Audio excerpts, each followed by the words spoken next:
So I've been seeing lately on social media a lot of conflict between Christians, whether that's between Catholics and Protestants, between different Christian denominations, or whether it's between Christians and non-Christians entirely.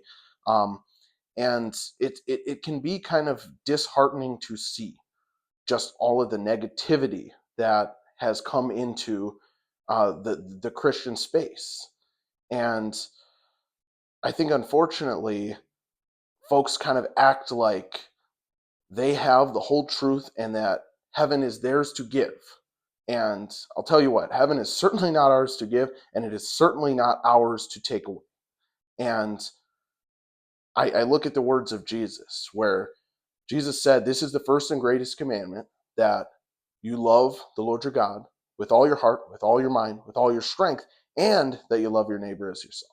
I think some people focus so hard on that first one that they forget the second one, that they are fighting so hard for the truth that they forget that it is really important to treat others with love. Look, Jesus said, "Whatsoever you do to the least of my people, that you do unto me." Also, one of the last things he said to his disciples was, "This is how they will know that you are my disciples, that you love one another as I have loved you." God is love. And so to love is distinctly Christian.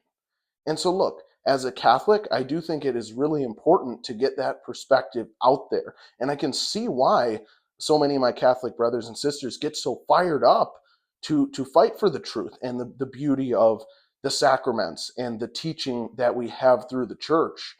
Um, but I also think it's important that we don't lose sight of the fact that everyone is beautiful, everyone is loved by God, everyone is made in God's image and likeness, and it's really important that we don't have those discussions without that perspective first. If you're fighting for the truth and you do it without love, there's going to be no point, because, like it says in the word, clashing gong, clanging cymbal, what have you. If you do amazing things and do them without love, you're nothing at all. So I think it's really important that, even though I am proud to be Catholic, I think that Catholicism is, like Pope Pius X said, it is the shortest and the safest way to heaven. Let's not be out here limiting God's mercy or trying to condemn people because their beliefs might be a little bit different than ours. That's all that I got for today. God bless.